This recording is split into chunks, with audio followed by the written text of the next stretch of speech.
Hey, what's up? It's another episode of Watch You Strappin. These are not watch reviews, they're just quick wristwatch check whenever I get a chance just to show a particular watch with a particular strap pairing for fun, give some ideas, pretty much whatever.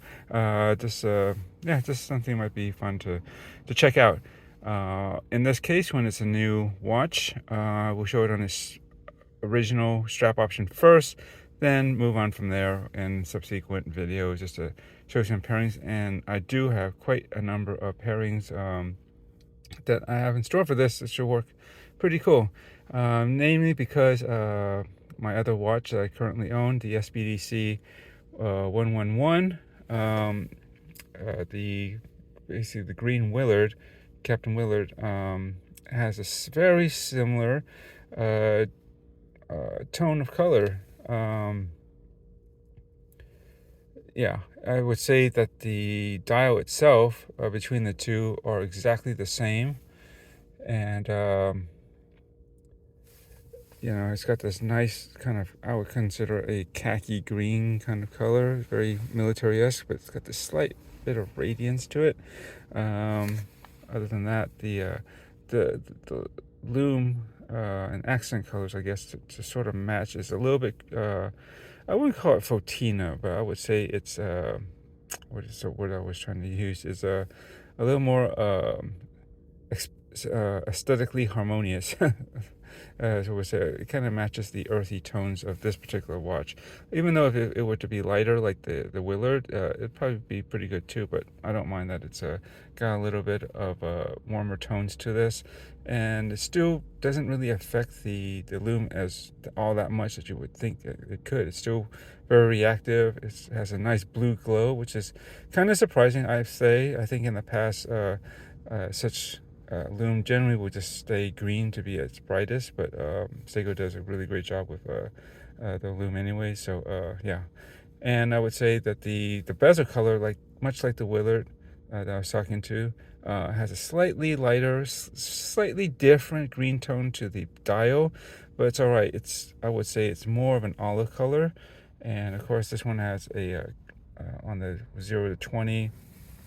I guess it's basically like a matte gold, but as I said in the other version of this watch that I used to own a couple years ago, pretty much when it first came out, the blue dial version and blue bezel, I guess. Anything that you see that's greenish was basically in a dark blue color in that watch.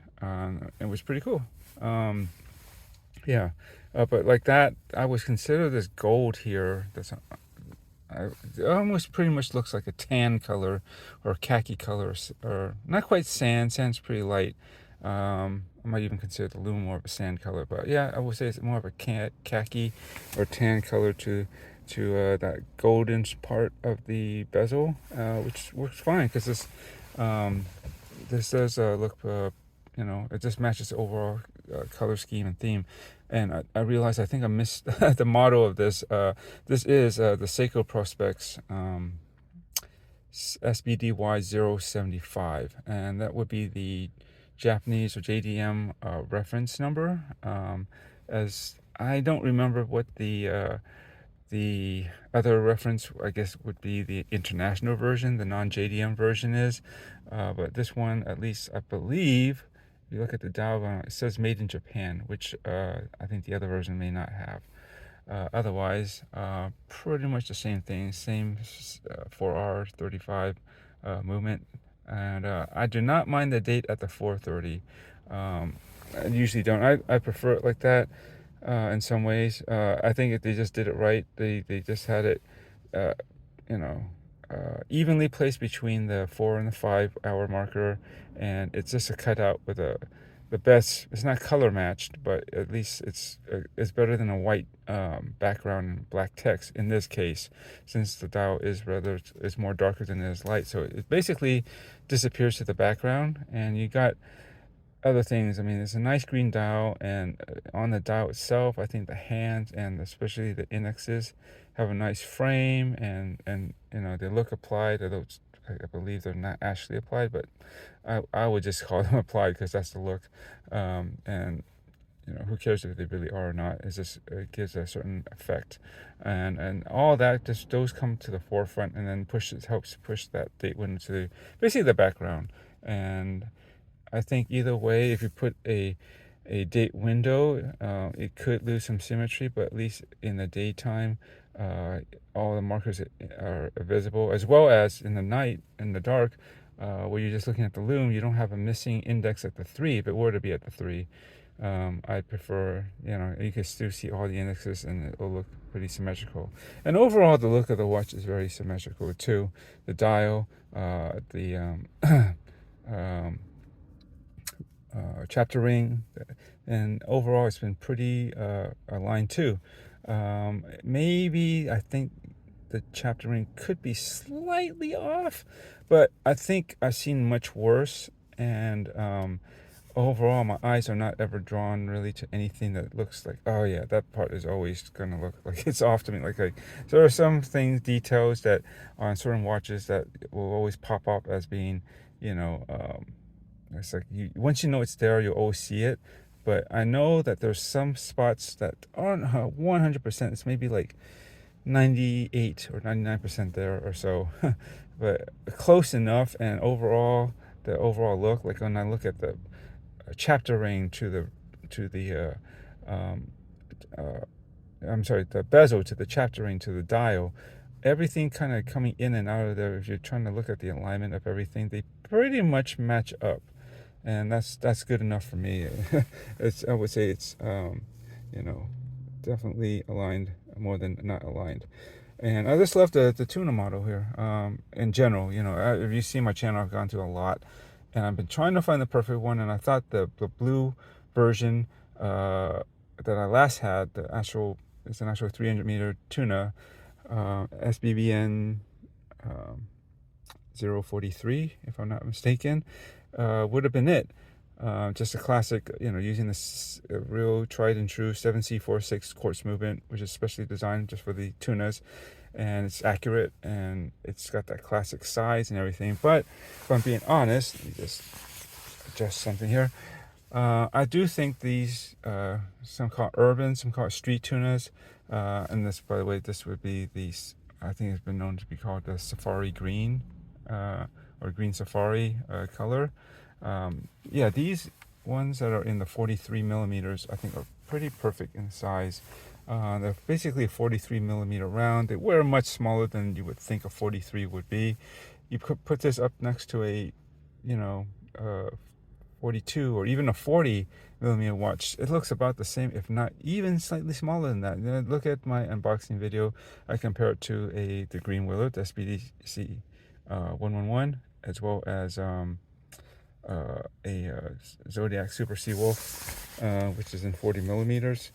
And I always, these work really great, and they don't have any lug protrusion, so it'll always wear tight. And also, because it's basically almost lugless, and the strap wears close to the case and the underside of it, you can get a lot of good many aftermarket strap options that are just straight spring bars.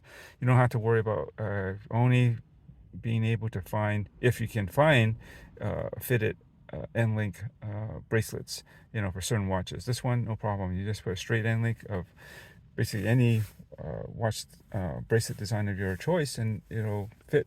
And whether it'll look good or not, it depends on what you get, but I don't think there could be too many bad choices for this one. It comes on this, obviously this is a new watch, so it says on the stock rubber strap, which is fine. Not always a fan of this metal keeper, but what you can do about it, it works enough. But I do have other strap options, and including rubber, and I'll probably show that off later, and amongst other strap options. But I think I like it. It matches the overall color of the watch. And what was I gonna say? So yeah, this is kind of me, because I sold the Tuna and I'm about to sell the Willard, because I'm trying to consolidate some watches, a number of watches that I really like, but and condense it down further. And I really like the green color of the Willard myself. That's one of the reasons I bought it, actually, and it's always been one of the best, if not the best color for that watch for me. But I have to admit, although I do find it a classic Seiko design, that Willard sort of cushion case design. Um, it was never exactly my favorite. Some angles it looks pretty neat and cool, and works, but like when I go dead on like this, I do find the overall case shape of the Willard, that is not this, a bit. I don't want to say bloated, but it looks a little bit, wider, and a little bit more bulbous, or sort of, especially from the top-down view than I typically want, I guess. And I like actually more geometric forms, straighter, more harder edge designs in general. I think that's what I generally always gravitated towards. So with that in mind, I mean, besides being a classic design, and the main color was that green that the Willard uses, it's pretty unique. I don't see it in anything else, really, other than, I guess, the closest one would be this, which I kind of reminded myself of after I was thinking, there's no green tuna. I wish they would put that green Willard color onto a tuna, or even an MM200, the 42 millimeter kind of Marine Master style of watches, but they never did. But then I was like, oh wait a minute, this one came out with the blue one, and I looked at it again, and I said, you know what, I think it's the same kind of green, at least in the dial. So I looked around and I found one, and I picked it up from shopping in Japan. I think currently the best price for a new one that I could find, and I got it in a few days ago, and or was it yesterday or the day before? And yeah, it's looking great. It looks exactly what I thought it would. I hope and imagine it should. And yeah. So basically, I'm combining my tuna, the tuna design, with the Willard kind of colors, the green one, into one, and they average out, well, in a 43 millimeter case, with a very tried and true automatic movement. I like the 4R35 movements better than the 6R35. As you people will know, I had some bad experiences with it. Thus, I actually replaced the 6R35 in the Willard with an NH35, which is basically the same thing as a 4R35. I still have the 6R35 movement, and when I sell the watch, it'll come with it. So if whoever buys it will have the option to swap it back in if they want. But I would highly suggest that they get that movement, the 6R35, serviced before they do, because it is running pretty erratic. And I doubt if any watchmaker, they get that, they will probably say, I doubt they will say any differently, is what I wanted to say. They will probably say the same thing that I've observed about that particular movement that came from that watch. And so as such, I think it's over lubrication, but so they should really overhaul it, as far as I'm concerned. Give it a good cleaning, and then re-lube the movement, and then maybe some regulation. But otherwise, at least in terms of consistency, it should hold a lot better with once it's properly lubed. As I understand it, at least from Spencer Klein of Klein Vintage Watches, and he has a YouTube channel. His notes about those early on, when he had some 6R35s with that some problematic erratic movements like that, is that basically it's over lubrication, as I remember, and I understand it, on Seiko's part out of the factory, which causes it to run really weird. And anyways, that's about that watch. This is about this. Getting a bit long, but I wanted to explain a couple of things. Yeah, I think this looks great. I think this will definitely be a keeper. Oh, I did make a note that when I first got this on the unboxing, that or more of an unveiling, right? Because I already unboxed it once, filmed it, didn't like it, redid it again, but I didn't bother unboxing it because it's just a Seiko box, no big deal, just show the watch, right? The bezel was a bit stiff. It's probably been sitting around for a while. These came back out in 2021, if I'm not mistaken. So this is this stock from back then, and has this been basically in the box on the shelf or somewhere for all this time? Maybe the lube got a bit stuck, so I fixed that. I just worked in some silicone lubricant, and it's working fine now. Not quite as super silky as that smooth as maybe most Seikos do come like, but much better. It's way easier to turn. I'm not struggling at all, and so I'm happy with that. The only two thing I noticed about this also that I ended up adjusting since then, and I've been wearing it since let's see, yesterday, or at least it was today, is I actually adjusted after the first day of wear, and then I put it on to see how it did the next day at work. Two things. One, the hands were slightly misaligned, the minute and hour hand. I would say it's basically the hour hands, either you consider a minute, 6 minutes, about 6 minutes behind, or the minute hand's about 6 minutes ahead. Either way, at the top of the hour hand wasn't perfectly pointing at the intended indexes that it's supposed to. It's just slightly behind if it was at the top of the hour, and when it gets to 6 minutes, then it would look like it was aligned. So I went in, decided, I like this watch a lot. I want it to be perfect. That's always going to be a niggle and bug me, and it's not a big deal. I just pop it open and do a little nudge and fix it, and that I did. And I figured, since I was going to get in there anyways, the performance wasn't bad out of the box. From my first reading, it was about -2 seconds, maybe -3. And so that's actually pretty good.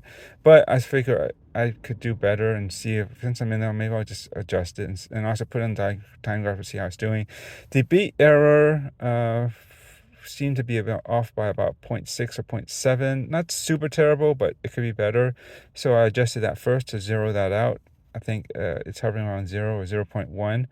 And the beat error, and then I start to adjust the regulation, which is a bitch on Seiko movements, because they have those tiny levers which are easy to over push, and when you really want to fine tune it, it's like you barely have to make a movement on it. You almost can't even see or notice that you've done anything, and then it does make it can make a significant difference. Just to hone in on depending on how the watch was, the movement was particularly made.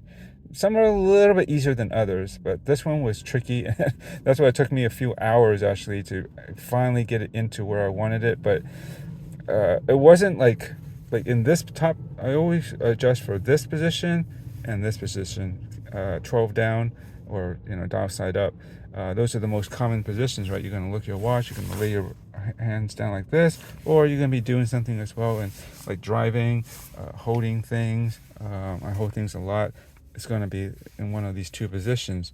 So they weren't reading this exact same, quite the opposite actually. It wasn't like 0 or +2 or so on both positions. So I ended up having to average it out. So this would be +12-ish, maybe 13, I think I was getting when I last read it. And then this position was about -9 or so. So I guess if I averaging these two, it should roughly work out to be about +3, maybe +4 seconds a day at most, is what I was guessing. Yeah, so it depends on how often I keep it this and this. It may even average, there's one position is more, it might average out more to the negative slightly, or actually might even zero out potentially as well, which it seems to have been doing so far.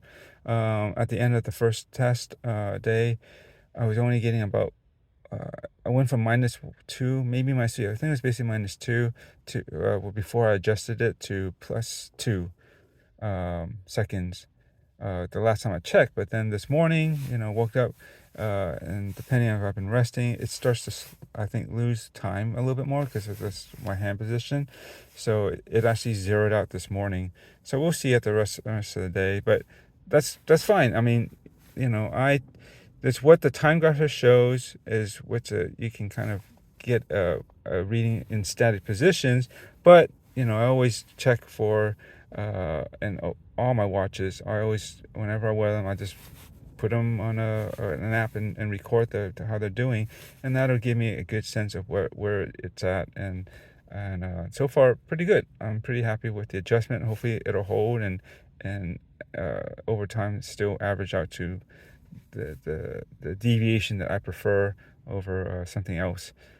So those are the two things I basically adjusted inside the watch: the hands and the regulation a little bit more to get it up to my specs. And It's pretty perfect now as far as I'm concerned. Anyways, rambled long enough. I need to get going. So thanks for watching, and enjoy your watches.